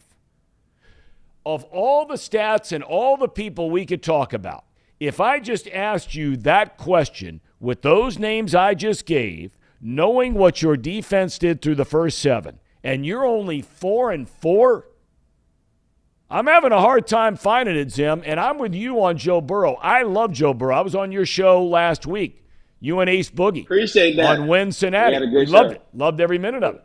We're both in agreement on Burrow. I think when he's getting help around him, I think he's the best quarterback in the AFC. Okay? But I look at the guys that are being asked to protect him. And outside of making some kind of a trade, which they have until 4 o'clock this afternoon, they have played 3 teams in their 8 games that have a legitimate pass rush. The Steelers, the Cowboys, and the Browns. And in those 3 games, that group has allowed 18 sacks. Where is that group getting better? How are they getting better? Are they going to get better? That's a tough question because I don't think that they get better, but I think our skilled players and the players that are around them rise up and we make them pay. For all the pass rushers that want to pin their ears the same way we did TJ Watt, Bosa, Crosby, we faced all those edge rushers last year, the best of the best, with a worse offensive line. I don't know. I don't know if it's a worse offensive line. I'm not sure of that anymore. I know there are bigger names and you're spending a lot more money, but, brother, I'm telling you, they are on pace right there to have roughly the same sacks as last year. And they ran it a hell of a lot better last year, Zim. Joe Mixon was the leading rusher in the AFC last year. And all we do is pound that offensive line from last year, in a lot of cases rightfully so. But they were good enough to have the leading rusher in the American Football Conference. That group assembled so far this year can't even get 37 yards rushing against the Cleveland Browns. It's not that simple, though. You know, like imagine if we looked at the box score and said Joe Burrow threw for 250, 2 touchdowns. Against the Browns, you say, you probably won. You know, like, you can't really just look at the box score as it pertains to the rushing. I thought that they weren't efficient enough, but the game plan with the turnovers just got them so out of whack. Yep. The last 3 weeks, he's averaged 5 yards a carry, you know, for a game plan that worked in their favor. So I'm with you. Like, it has to get better, but I just don't think you could look at the box score just with the rushing because they had a game plan that I know. They wanted to throw on them guys early, get up on them, and it just backfired on them. And, you know, is that a Zach Taylor thing? Sure. But in the moment, I didn't think it was a bad thing. Like in the first 2 quarters, I thought Joe looked not as comfortable, but he looked comfortable enough. The 2 turnovers just were super unfortunate, you know, and I just think that they never really if you don't make people pay for the turnovers that you get, then, you know, like those are usually games that you lose as well, too. So it's one of those things. It's tough, man. I think the offensive line is better. I think Teddy Karras, from a leadership standpoint, blocking standpoint, cool. Alex Kappa, boom, is an upgrade too. You got to think our offensive line was the worst graded offensive line, the 29th rated offensive line in all of football. You know that when we was at the Super Bowl, you know that PFF stat that they put up, and it says, and it shows Isaiah Prince, Trey Hopkins, and something, and it says offensive tackle 30th out of 31, offensive guard 29 out of 31. Like, that offensive line was really bad. The difference was the Bengals just got the ball out really quick and bombed teams. And I think last night they were doing a little bit of that. We just didn't see the benefits of it. Like, that T. Higgins pass interference call on the first drive hurt my soul. Like, that was a 6. And he held the dude up, and then boom. And then the other one, like, you're talking about the difference between T. Higgins walking out of that game instead of 50 yards in a touchdown, but like 180 in a touchdown. And that was the difference from last year and this year. And that's the margin of error that is played in football. And the margin is so small, and the things that are so small that they catapult on you in a snowball so quick that before you know it, you're so out of whack, you're down 18-0, and everything gets swirled into a maze. But at the end of the maze, you know what happened? I walked out of it 4-4, 1 game behind the Ravens, and as you eloquently put, one game behind the Patriots as far as the wild card. Okay. That's all I got. Andrew brings up a great point. He says, swing game for the season to me is the Titans. He says, I believe they will win their next two. Optimistic, Andrew, optimistic. But those two are the Panthers and the Steelers, okay? He says, I think you're good at 7-4 if you beat Tennessee. If you lose to Tennessee, you're 6-5, and given the end of the season schedule, I don't think they sneak in. You think that's a fair point? That's fair, 100%. I will say this. I'm so tunnel vision out. I'm thinking about Carolina Panthers right now. Like, I can't even – I get it, and that's what I want. And, you know, as I told you, on the path to get to the wild card. Yep. Based off of how bad they looked last night, I can't even fathom, like, 7-4. If I'm being real. I hear you. To me, it's just like, beat the Panthers. You know what I'm saying? Like, just beat the Panthers, and let's get into the bye. Let's figure out some stuff. Like, that's what I would encourage any Bengals fan to do. Okay. All right. Zim, you're the man. Control what you can control. You're selling hope, and everybody's looking for hope. So you the man, Zim. You the man. Joseph Lee Burrow. Don't you ever forget the name, people. Hey, look. Hey, I'm going to tell you what. If we don't win games, I'll be damned if we ain't going to have some fun, Thom. All right. That's why we love having you here, Zim, and we're blessed to have you. We're lucky to have you. It looks like a bright, sunny day there back in your neck of the woods. Are you still taking care of the koi? Everybody doing all right? Hold on, let me show you. The hell are you doing, Zim? I want to show you something. All right, I want to see. I want to see. show you something. How you switch the camera on? Hey, I'm not sure if you can. I don't know. You're above my pay scale. Oh, look at this. Look at the woodsy man. Yeah. Now, I was gonna show you. I live in the like I was gonna show like where it's beautiful. You gotta. I mean it. It was a rough night, rough day. I'm so sorry to hear about the Zimmer situation. Yep. But I wish you could see this. It's like 1,000 trees. They haven't fallen yet. You know, all the leaves haven't fallen yet. I'm still growing out here, and I'm still learning every day. Amen, brother. Amen. Zim, you're the man. Thank you for your time today. Zim Hude, there he is. There he is, ladies and gentlemen. He's selling hope. Yeah, and it's like we were talking about earlier, right? You win the next couple of games. You have that bye week mixed in there. Some guys get healthy. It's all right, Casey, man. It's all right, Casey. There's reason to be optimistic. You can either the glass right now. It's a half a glass of water. It's not a full glass of water. I'll tell you what. It's not a full glass of water. But damn, if there's not half a glass of water, and it's either half full or half empty, I'm gonna choose to believe half full. Yeah, I mean, I'm going to choose to believe half full. It's just how you got to do it. I mean, look, there's just too few games in the NFL season to go into every week and let yourself get beat up mentally and think about how long of this season it could be. There's a lot of reason that you can be negative about this right now. But look, guys get healthy. You win these next couple of games, then you got to go down to Tennessee. You got to win that game. But it doesn't matter if you don't win these next two. Here's some breaking news for you, fellas.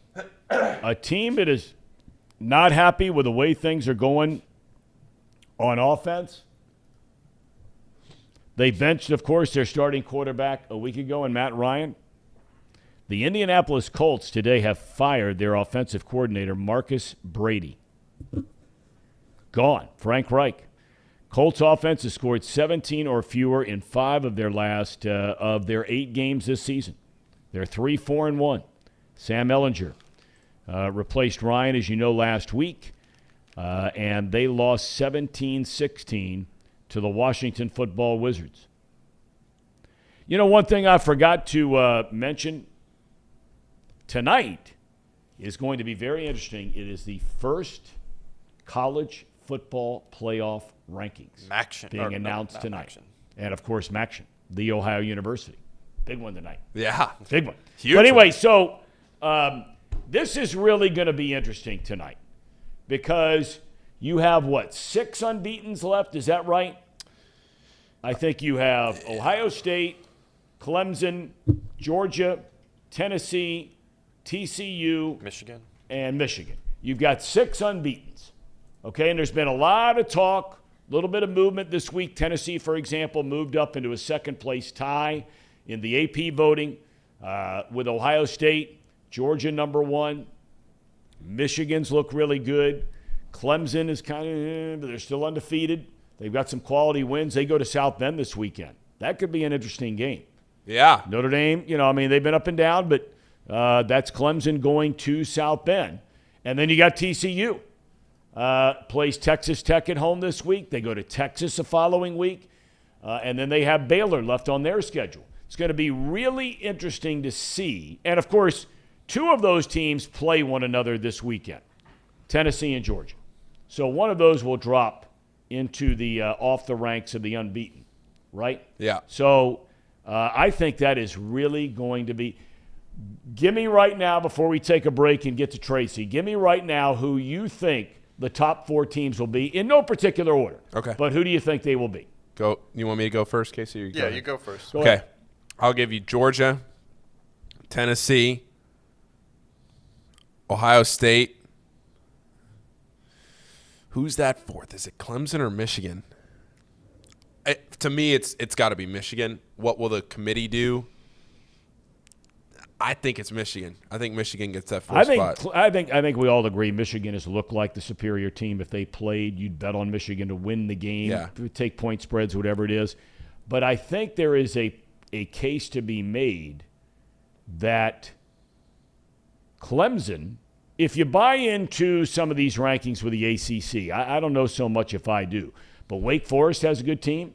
Clemson beat them. NC State has a good team. Clemson beat them. Syracuse was undefeated and ranked in the top 12. Clemson beat them. So what does that count for, or is it the eye test? Casey, you like that top? I'm with you. That's my top 4 as well, in no particular order. Casey? Yeah, I would say Georgia, Tennessee, Ohio State, Michigan. Those are my 4. All right. It's going to be really interesting to see. I'd honestly, here's a little hot take for you. I'd probably have Clemson 7th. I'd put TCU and Alabama ahead of Clemson. Well, I mean, I read somewhere the other day. I mean, for the life of me, and we said it when Oregon and UCLA were both ranked in the top 10 2 weeks ago, and they played. UCLA was 9th, undefeated. Oregon's 10th. They haven't lost since they got massacred down there in Georgia the first game of the year, 49-3. And I read somewhere where some writer who gets paid to cover college football said that Oregon is the best one-loss team in the country. Yeah. I mean, does that person think that Oregon would beat Alabama? I mean, seriously. Who writes this stuff? Oregon's got a good team. Hang on. They almost lost to Texas without. I understand that, but the bottom line is it's Oregon against Alabama. I think that with Bo Nix at quarterback, who's played great since that first game. Bo Nix is terrible, though. He's not terrible. He's having a really good year. He stinks. I think the problem with the problem with Oregon is that 49-3 loss to Georgia. If that doesn't happen, the Pac-12, regardless of what you think of it, they have the 8, 9, and 10 team in the country right now. Oregon, UCLA, USC. 8, 9, and 10. That's a joke. That is a total joke. And Utah right behind them at 12. I mean, that's a joke. 4 of the top 15 teams. Okay, well, based on what you just said, it will be interesting tonight to find out, okay? Just let's take UCLA out of the mix because let's take them out. Who will be ranked higher tonight in the polls, Oregon or USC? They won't be in the top 4. No. They won't be in the top 5. They won't be in the top 6. But who will be higher between those two teams? All right, we've had enough serious stuff here today, and maybe Tracy Jones wants to be serious when he joins us here in about 5 minutes. We're going to take a break, and we're going to try and lighten the mood, okay? It's like Casey tonight, spending the first night in his new house. We're going to lighten the mood a little. We're back in a moment. At United Dairy Farmers, we've perfected freshness in our family bakery, where we use only the finest ingredients, like thick, high-quality glazes on our signature donuts, before delivering them fresh from bakery to store every day. UDF, made for you.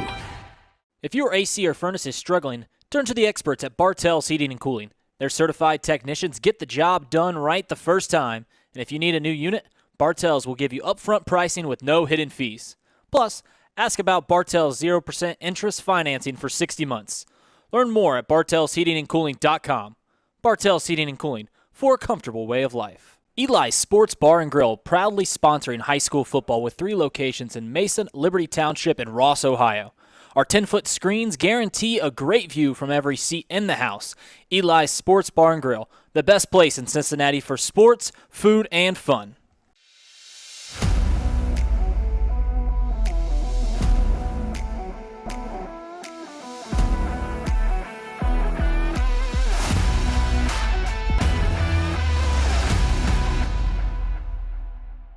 Where can you turn when you're in pain? Turn where more high school, college, and pro athletes turn. Where your neighbors and weekend warriors turn. Turn to Beacon Orthopedics and Sports Medicine and get superior care on your schedule. That's the Beacon difference. Check out our fresh arrivals at Jake Sweeney Used Cars. Over 250 used vehicles weekly. All makes, all models. From economy to luxury, Jake Sweeney, the original used car superstore.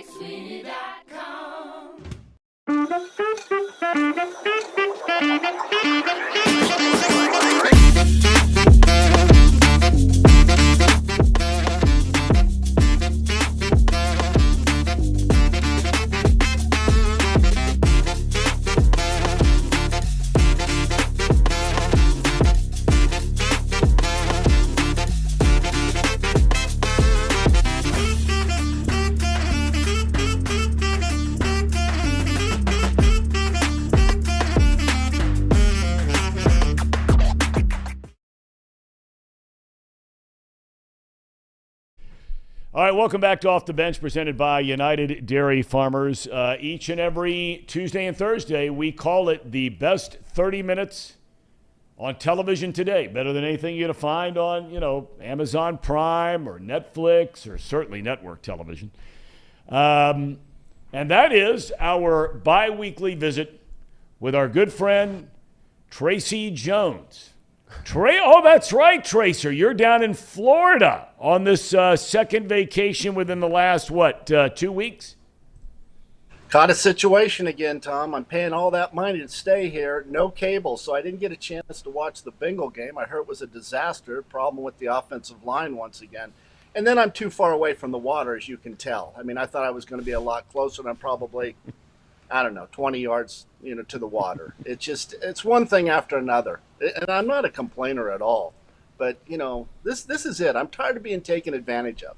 But when you say that, Tracy, and you talked about, for those that weren't with us, you were at a 6-star. I've never heard of a 6-star, but you were at a 6-star resort down in Mexico, Cancun, I think it was. You paid a small fortune, tip money for guys like you, but a small fortune for guys like me and certainly Casey and Paul. And you get down there and you referred to it. The opening line, your first day there, was you called the place a dump. And now you're sitting at a place where, again, you're spending a small fortune. It's a big house, right? Who's doing all the investigative work ahead of time for you before you're spending all these dollars on places you're staying? Well, it's the person I married, my wife, Danae, and she is doing a horrible job as far as planning our vacations. Now, next month, actually not next month, in 3 weeks, I'll be at Danae's mom's beach house in Santa Barbara, and I'll give you an update from there. Hopefully it'll be better than the last 2 dumps we've stayed at. So you got the coffee going, you got the hat going. How do you spend most of your days? Because for those that don't know, you're managing tens of millions of dollars of other people's money in your financial business. You are a landlord, multiple units, maybe not quite what Town Properties might be, but multiple units in and around greater Cincinnati and northern Kentucky. So for a guy like you, I'd imagine you got to kind of stay connected, but at the same time, you want to sort of check out a little bit. So what's your day like down there? Well, you know what? I have a couple of clients that I'm going to call after I get off this little thing, this video that I do with you. Touch base there. I have some papers that I have to have signed and get out. There's some responsibility here. I'm a little uptight today because I do have some important stuff that I have to get to. It was just nice the other night that I got invited to a Halloween party here in Florida, and Danae and I dressed up and really had a good time. It was a lot of fun. I love Halloween parties, by the way, Tom. What, you guys dressed up? What did you dress up as? Well, Danae went as Elvira. No problems with the boobs. It was getting the black wig to go over. And then I went as Dirk Diggler, who I really enjoyed. He was you remember that movie, right? No. What movie is that? Oh, never mind. It was never mind. Google it, Tom. Google it. It was the story of John Holmes. Do you remember that guy? Yeah, well, now I do know that name. You really are clueless, aren't you? Who's more I really clueless? am. I really am. Ham and Eggers. Well, clue. Speaking of, say good morning to Casey and Paul. Fellas, Tracy down in Florida. Morning. How's it going? Good morning. Hey, listen, I'll tell you what, and just to serious up, because, Tom, I know you like to talk baseball, and that's why you have me in. Happened to have a chance when we stopped at the Four Seasons on our way down south. Yep. Watch the ball game, the World Series game, Astros, Phillies. Baseball's the best game going. Love it. But it's a game that you really have to sit and watch and analyze. It's very cerebral. And it really upsets me that the baseball analysts, people like yourself who have the attention span of a gnat, want to rearrange the game of baseball. Put a guy at second base or don't allow the shift. I found the game very enjoyable. Valdez, the pitcher for the Astros, got great curveball. And Wheeler was a little tired, Tom. I know you like Wheeler, but he was a little off. But I think baseball is a great game when every pitch matters. And I really broke it down, watched the entire game, and loved it. It's the best game going. And people will say it's boring, right? You ever watch a soccer game with all those grass fairies out there kicking Yeah, a ball? but Tracy, you're comparing now. Look, here's the deal, okay? You're really reaching to go to bat for baseball when you're comparing baseball to soccer. All right, most people, when they think about baseball, they're thinking of the three major sports, and I know the hockey fans get bent out of shape about it. Okay, that's fine. But the three major American sports are basketball, football, and baseball. You can't tell me that baseball is a more exciting sport than those other two. When you're taking absolutely. 35 and 40 pitches in between, come on. They have to have a pitch clock. That's because the game of baseball is cerebral. Do you know what the word cerebral means, Tom? You have to, well, I know Casey and boys don't know, but you have to think about what is going on in the game. Everything is important. Is he going to throw a curveball here? Is he going to throw a fastball? Is he going to come in? Is he going to go away? It's a great game, and I don't like how people are trying to change it. You're not going to appeal to that loser crowd who watches the NBA, right? Those guys can't think, right? That's not a thinking. Baseball is. So don't try to appeal to that group because you're not going to win. All right, so you look at the World Series here, and it is interesting. I will concede this. It is interesting when you get into the World Series, how all of a sudden there are guys that have been doing something really, really well over a 162-game schedule, okay? And I primarily focus in here on pitchers, right? Yes. So here you have Justin Verlander, who is going to be, without a doubt, the American League Cy Young Award winner this year. It'll be his third if he wins it. He was terrible in his first game in the division series. He pitched well his only start in the league championship series against the Yankees.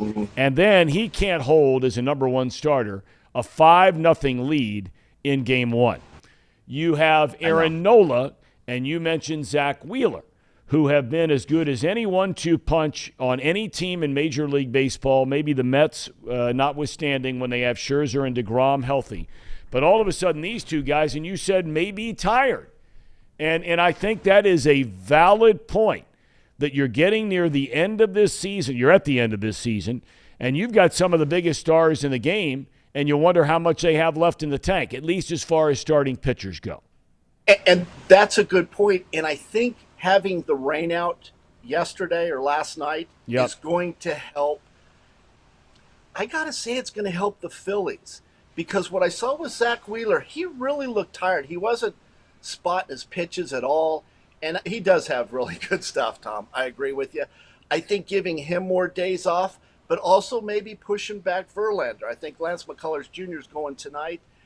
I think, though, all in all, it's going to benefit the Phillies pitching by getting that day off. And we'll see what happens. But can you imagine the excitement in Philadelphia? Oh, what a game. Well, I'd love to be there. There's no doubt. Although I don't know if you saw the column written by John Heyman. You know John Heyman, New York Post, yes. I think he is. Great baseball writer, been around a long, long time. I guess he sent the Phillies fans completely off the reservation by pointing out in a column yesterday that he actually feels sorry for the Houston Astros of having to go play in Philadelphia with what they're going to have to endure with that fan base inside of Philly. Because you and I both know, I mean, there are two places on the planet where, man, they can let you have it like no other. And that's New York and Philadelphia. They are going to be rocking tonight. But what I like about the Philly fans, New York fan, and I'll throw in Chicago as well. We talked about this about a month ago. They really do know the opposing team. Yeah. They know the players. They know your history. I mean, they're actually funny and amusing. I remember being in Philadelphia, and they started yelling, Tracy, Tracy, and they go, what's your sister's name, Bob? You know, making fun of my name. I thought that was creative, and I thought it was kind of funny. You know, it's that creativity. They talk about, you know, if you're in a slump, if you're hitting the ball well, they just know the opposing team. And that's a little different than you go to some places and they just know the home team. Not in Philadelphia, not in New York, and not in Chicago. In LA, they have no idea who the opposing team is. Do players, do you ever, and you know, they were using cave drawings, not necessarily television back when you were playing, but was there ever a time where you would give it back to the fans? You know, if they're on you and you're out in the outfield in your case where you found the right spot, maybe the end of a half inning, maybe coming back out to start the next half inning, whatever it might be, where you actually give it back to them a little bit. You remember something like that happening? Yeah, I do. And Tom, I don't know if you remember when I played, I was known as a bit of a hothead, and I overreacted sometimes. And I go back to the time of playing in Wrigley Field, true story, playing center field because Eric was hurt again. And so I'm playing center field, and it was cup day. You know how they used to have those plastic cups? So someone threw a plastic cup at me, and it was behind my feet. It was right behind me. And as Tom Browning went to pitch, I picked up the cup, and I winged it into the stands. And you know how center field didn't have any people in it. Right? It was empty. Right. And the plastic cup shattered, and people started just bombarding the field with this plastic cups that they had to give away. And they had to stop the game. Jerry Crawford pulled me off the field, and I remember going in the dugout, and Pete goes, "What the hell did you just do?" I says, "What are you talking about?" He says, "I know you did something out there. I don't know what you did, but you did something to the fans." And they had to take 10 to 15 minutes and clear all the cups from the field. That's a true story. But what about saying something back to one of the fans?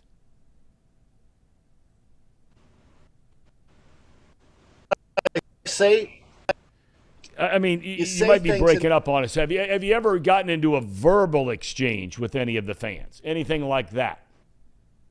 Yes, actually a verbal situation in Cincinnati when I was playing for the Giants, and said something to a kid and his dad. And I used the F word, and I didn't see the kid, Tom. I didn't see the kid, and I saw the dad. He was yelling at me, you know, you're hitting 189. I was playing right field. I turned to him and I dropped the F-bomb, and I didn't see the kid. Yeah. And he had to be 6 or 7 years old. I felt so bad. I still feel bad to this day. And that guy would call extra innings every year, and I would apologize to him. You're kidding. Honest. No, he would call, and he ended up being a big-time listener of the show, and I apologized to him and his kid for using that kind of language. Total lack of respect and just, just reacting and not thinking. And it was embarrassing for me because everyone heard it in the stands. It was packed. I was frustrated, and I took it out on this fan. And to embarrass myself in front of some young, just watching maybe his first or second game and using that kind of language, I do have boundaries, and I crossed one there. Okay. All right. But at least you apologize for it. You've had a chance to talk to the guy. That's very nice when you have that opportunity to sort of make amends and apologize and hope that people can be forgiving. And it sounds like he was. And so that's good stuff. But I was starting to ask you about the rest of your day. Being a Southern Californian, you were a great baseball player, great football player, great basketball player, all of those things. Were you ever a great surfer? And do you take any of that with you on the road when you go to some of these places you've been visiting and currently are at right now? I did surf. I had a Weber surfboard, if you go back that far. The only problem is, Tom, I can't swim. I'm a very poor swimmer. I hate to admit that. I can run, I can jump, but I cannot swim. So being a surfer, I had to really be careful I didn't go out too deep. But I was one of those up at 5 o'clock and go out there and surf, catch a couple of waves, maybe hang 10 or 12. I was so good, I would hang 12 and then call it quits. And the only reason I did it, and let's be honest here, I'm not trying to fool you people, is because of the wool. I mean, if you surfed in California, you pulled a lot of wool. Paul and Casey have no idea what the hell I'm talking about. But yeah, I surfed because of girls. Did you have any friends like Spicoli? First of all, did I have any friends? Not many. Okay. Does that surprise you? No, not at all, in the least bit. But did you have any friends like Spicoli? Because there were dozens of those like in every high school in Southern California, right? You know what? I didn't have friends like that. I didn't have dope-smoking, burnout friends like that. My friends were athletes. And I'm going to be honest with you, you had the guys that were the cool guys, which I didn't hang out with. But then you also had the dope smokers, and I did not hang out with Spicoli. That would be too much for me. Athletes don't hang out with those people. I mean, you didn't hang out with those guys, right? Actually, I did. They were my closest friends when I was growing up. They were my closest friends, but that's okay. I mean, it's no big deal. You grow up and you learn that maybe I might actually still hang out with some of those guys now that I think about it. Tracy, we asked you last week because we knew we weren't going to see you until on Tuesday, but we told you last week that Casey was getting the keys to his new house yesterday. So, right. We were asking for a little advice, whatever it might be. Well, it turns out Casey decides, yes, he got the keys. He didn't move in yesterday. He is moving in tonight. There is no Monday Night Football to take away his attention from his new house, his bride-to-be. They're moving in tomorrow.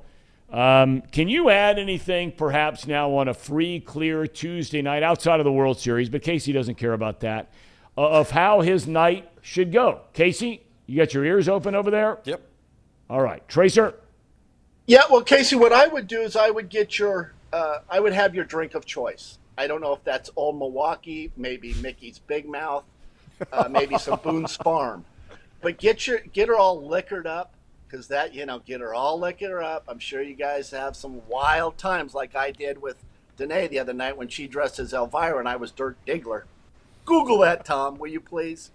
But just enjoy that you're a 25-year-old young man and you're able to have a nice home for $250. All kidding aside, you should be very proud of yourself. But she's the breadwinner. That's what's kind of sad in this situation. Yeah, I mean, I think I think we'll probably do some celebrating. We did some pregame celebration. We went out to Texas Roadhouse, a very fine establishment. Perfect for a couple of ham and eggers like me and Paul here.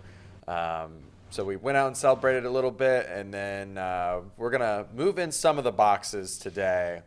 I think we're going to move all of our big furniture Saturday. I think that's the plan. So we're going to actually start living in that house Saturday night.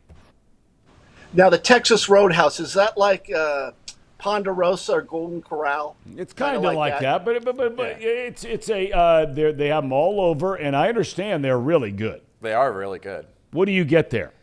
Well, you get a free appetizer when you go there with bread rolls. Let's stop there. Yeah. Tracy, free appetizer and bread rolls if you're going to order an entree. Your thoughts on that right from the get-go? You know, I've never been to a place like that. I mean, it kind of cheapens the product if you have to give something away for free, right?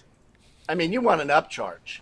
I go to places that give you an upcharge, right? Not give you a free appetizer. It's like, hey, listen, let me give you some tater tots as your free appetizer. Like, who cares? Just give me the shrimp cocktail giant size that like they have at Walt's Kitchen Post, or king crab leg, maybe the cold. You know what I'm talking about with the dipping sauce, Tom. Of course, you don't act like you don't know what I'm talking about.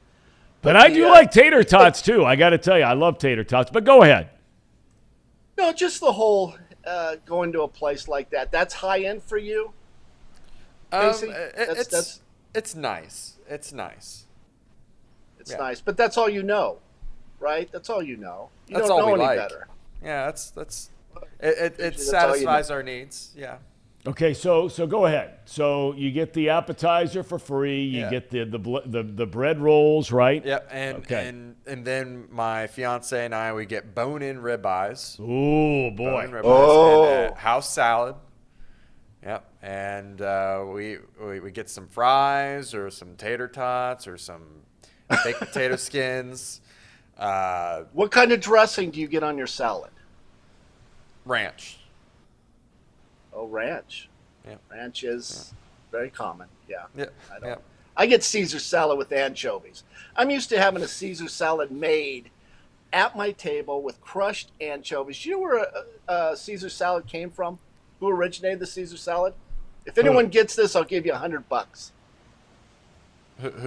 Who, Tracy? Mexico. Really? Is that a fact? Yes.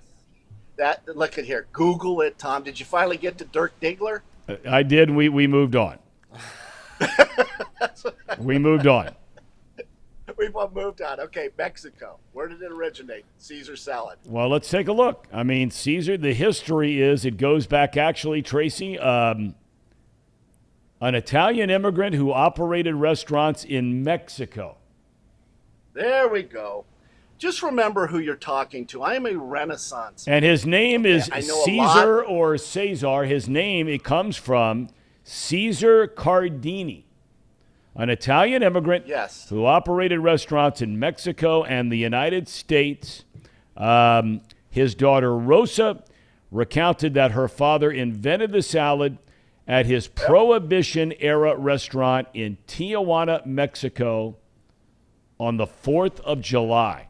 He went on to live in San Diego and operate restaurants there and in Tijuana. So you're on your game, Tracer.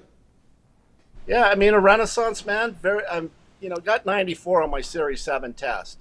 So, that says a lot right there. It says a lot. We have never asked you on this program for your it's a hard market to be a part of. You know what I mean? And I know you're not one to just hand out, without getting some cash on the deal. But for a lot of us who have watched, and I love Bill Cunningham's line, our 401k has turned into a 201k. I just opened the mail I got on mine the other day, and I wanted to get sick. Any stock advice or money advice for any of us out there? We have thousands watching the show. What would you be doing right now? Actually, I'm not allowed to give advice. This is on a serious note because I can have my license taken away. I'm not supposed to do any advertising, anything. Because if I could, I would advise people as to what to do. Let me just say this: October, That was the best month for the Dow since 1976. It was up 8%. So we've recouped a little bit. I'm going to give you people a heads up. Just macro, my take on things. And I'm talking about the country as well. I think we're in for some really, really tough times. And I would prepare. All kidding aside, I'm always joking. I just feel like we're in some bad times. The money that we've printed, remember, we haven't had a down market really since 2008. So I would just be prepared for another down. We've had a couple of rallies, right, into this bear market, but that's quite common. There are market rallies in a bear market. A bear market is considered 20% down or more. We are in a bear market. So just please be careful. Talk to your financial advisor, do whatever, but just be careful, big picture. Okay. We appreciate that. Paul, do you have anything that's on your mind before we let Tracy get back to his exclusive vacation? Oh, no, I saw this outfit here from Tracy and the hat and the sunglasses and everything, and we've had some questions about witness protection. I was just making sure, Tracy, everything was okay down there. Are you okay? You're not running from everything? I'm sweating like, as my dad used to say, a whore in church. I am really, really sweating. It's hot. It's 89 degrees out here. Do you guys see the water right behind me? Can you guys see that? It's very cool. I'm fine. I've had serious skin cancer. You know, Thom probably make fun of it. But no, that's I why would not. I've had stuff cut off me too. I get it. I get it. Isn't it terrible? I mean, my ear's been rebuilt. I've got 19 stitches here. So I've got to watch the skin cancer. But I love the heat. I love the water. And I apologize for the view, you guys. I've got to do a better job. And this place is just a pit. Just a pit. Is it just you and Danae there, or do you have did that couple come with you from England? Did they fly back over the pond and join you down there? The swingers from Great Britain did not come. We left them in Cancun. Although I will say it was interesting with the woman. She had a lot going on. She was missing a few teeth, which I thought was interesting. But we left them in Cancun. So who's down there with the two of you now, or is it just the two of you? It's just the two of us. I think our families are coming in the next couple of days. And Tucker. You know Tucker's here. We love Tucker. You got to bring the dog. He's got a bad stomach, though, Thom. He's got a bad that's from carrying around his, what do you call them? Nudicles. That's from carrying around the nudicles of a Mastiff. He's got a bad boiler because you did something to him that really shouldn't have been done. He's very popular in Florida, too. There was another couple dogs that saw him when he was dragging his nudicles, and they were all over Tucker. Those nudicles, and that was a real thing. Did you guys Google that? Yes, we did. We did. Yes, we did. Was I right? You were spot on. You guys are learning a lot. Yeah, Tucker's real popular in Florida, just like he's popular in Kentucky. Every place where Tucker goes. The girl dogs love him. Even a couple of boy dogs love him. Not that there's anything wrong with that.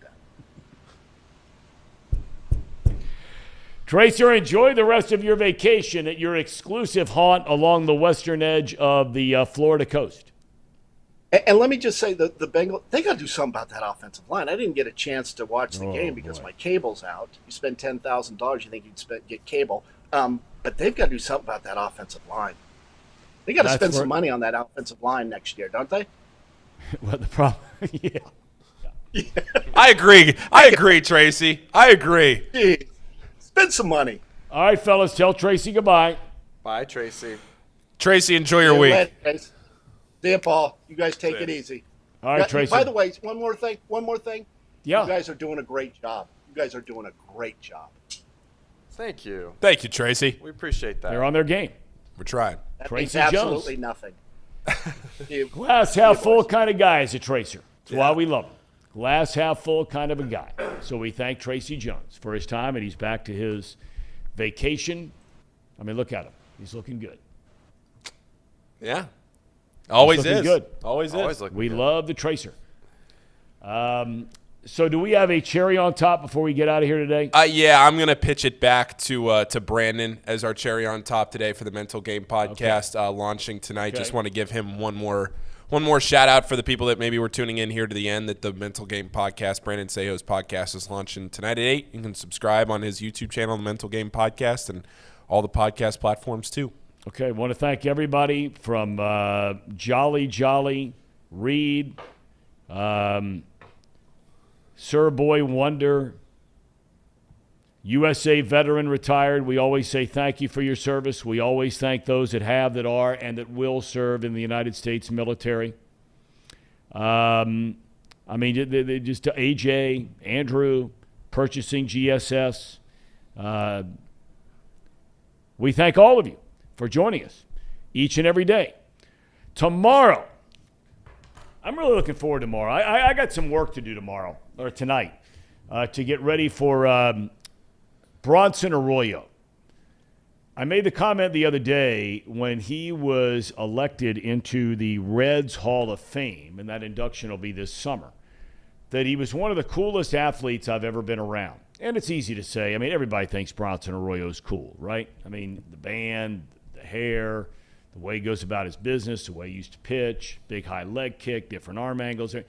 Just cool guy. But he's also a really smart guy. He and I used to have very interesting conversations.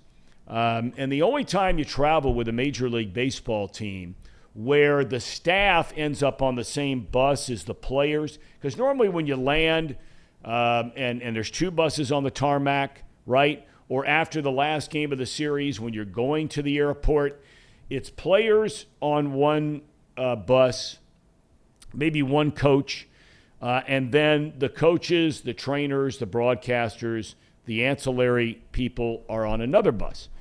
But the times where you're on the same bus is after a game on the road where you're not traveling. So if you're playing on a Tuesday night in Miami, you have one bus, everybody piles in the bus to go back to the hotel. Not everybody takes a bus. Some guy takes cabs, Ubers, whatever.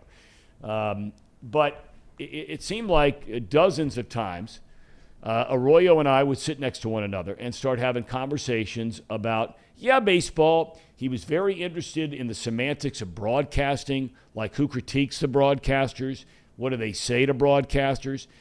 He has a lot of really interesting things about him growing up. And there was a phenomenal article written the other day about him. You may have seen this, that he had won a World Series with the Boston Red Sox. And then he finds out he's traded to Cincinnati. And we'll ask him about this tomorrow and let him put into his words for all of you watching. But he was not excited about this move at all. I mean, we love Cincinnati. I'm a Cincinnati guy. Paul, you become a Cincinnati guy. Casey, you're a Cincinnati guy. Nobody loves this town more than I do. But to a lot of other people who really don't know the town, they haven't spent much time in the town, it's not a cool place. And Bronson Arroyo has always been a cool guy. And he was not looking forward to coming here. Well, here we are, lo these many years later. And while he still spends a lot of time in Florida where he grew up, he's spending the rest of his time here in Cincinnati. It's become his home. And we'll let him tell me and you and all of us tomorrow how that transformation happened. And by the way, my cherry on top, I got a cherry on top. All right. UDF, okay? I read today that U.S. News and World Report came out with its annual top 200 places in America to retire. Okay? Cincinnati was 34th. That's pretty doggone good. Doesn't stink. When you consider all the warm weather places you could be going, but it took into account all kinds of things, cost of living, level of education, price of a house, cost of living, blah, blah, blah. Traffic, all these kinds of things, but 34th. So a salute and a tip of the cap to our hometown of Cincinnati, Ohio. But we're bidding you adieu from Hamilton, Ohio. We'll see you tomorrow. Have a great rest of your Tuesday.